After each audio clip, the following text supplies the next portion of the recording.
Крым – это не только солнце, море и горы. Не меньшее место в уникальной и целебной природе полуострова занимает лес, а в нем эндемики, то есть растения, произрастающие только на нашем полуострове.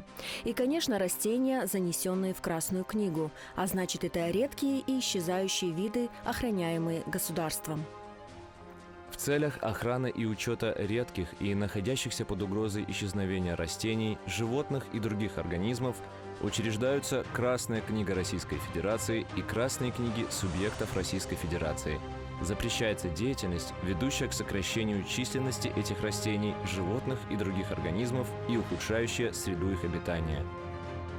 Статья 60 Закона об охране окружающей среды. Но этот запрет почему-то решили проигнорировать при строительстве трассы Таврида. Недавно стало известно, что на 8-километровом ее участке от Севастополя до Ялты вырубят почти 8 тысяч растений, занесенных в Красную книгу. Среди них 5011 сосен Палласа, 2633 сосен пицунских и 116 можжевельников высоких. Еще 962 редких дерева должны пересадить в другое место.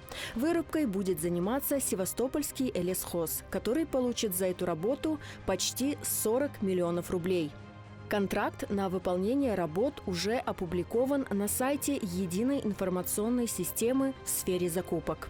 8 тысяч краснокнижных, там 200 можжевельников высоких, фисташка там есть, да, туполисная и так далее. Конечно, это все деревья очень ценные для Крыма. И вообще символ Крыма это для меня это не море, а для меня это именно растения, деревья. Потому что восстановление, допустим, в естественной среде, гораздо больше на природу воздействие идет на деревья, да, со стороны человека. А в нынешних условиях деревья во всем мире недооцениваются.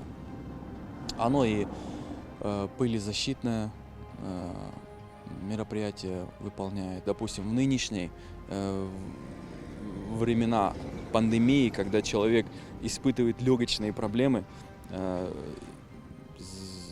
избытков кислорода у нас нету. Тем более Крым у нас, он в таком замкнутом пространстве находится, и мы больше теряем.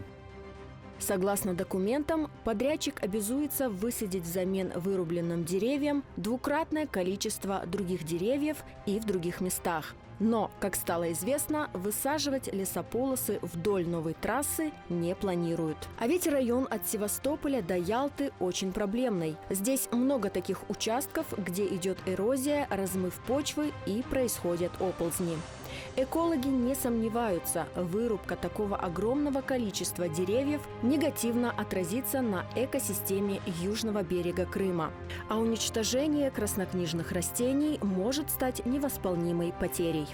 Так думает и большинство местных жителей, у которых мы спросили, как они относятся к вырубке почти 8 тысяч деревьев. Даже если посадить новые, вы же понимаете, что молодое дерево, старое, которое вековое, оно не заменит. Отвратительно отношусь. Поменялся климат у нас. Я думаю, это из-за этого поменялся. Ветра. Раньше ветров таких не было. Конечно, плохо. Все взаимосвязано, и всегда это должно окружать зеленью. Зелень должна быть, и насаждения должны постоянно. Если что-то вырубается, что-то на место этого обязательно садится. Обязательно. Я против вырубки леса. Его не так легко вырастить. А жить нам здесь, без леса, все. Здесь и так экология нарушена. Но есть и те, кто считает, что если выбирать между удобной трассой и потерей деревьев, нужно выбрать трассу. Вырубки лесов, конечно, плохо, потому что особенно можжевелы, если вырубают. Но то, что строится Таврида, это хорошо, но деревья это плохо. Значит, надо вырубать, как-то их пересаживать тогда, вот как-то таким образом. За вами, за спиной вот этот мусорник и все остальное, пускай облагородит лучше вот этот момент и посадят здесь краснокнижные деревья, и точно они здесь приживутся и прорастут, вместо того, чтобы жаловаться на то, что у нас будет хорошая добротная дорога, и для людей, в принципе, только благо. Поэтому мое мнение, как жителя Севастополя уже с 95-го года, что это не страшно, когда вырубается какое-то количество якобы краснокнижных деревьев, значит, которые там еще доказать, что это все деревья. И 2-3 дерева, оно роли никак не играет. В приоритете должна быть безопасность на дороге, считают некоторые экологи. Но и они настаивают, взамен убитых деревьев должны высадить новые. Понятно, что 8-й этап, он где-то снизит уровень экологизации там, транспортной системы. Но он вырастет чуть безопасность, потому что нынешние дороги при, допустим, той же ливневке, организовать эту ливневку очень трудно на старых дорогах. То есть, когда делают операцию на голову, приходится лишаться, каких бы и не было, волос. Хирург об этом вообще не думает. Поэтому в данном случае, если смотреть рационально, то, конечно, эти деревья жалко, но смотреть компенсацию мы обязаны. Строительство трассы Таврида уже изменило рельеф полуострова. К примеру, в Бахчисарайском районе перерыты множество цветущих и плодоносящих садов, а вместо них повсюду высятся курганы голой земли.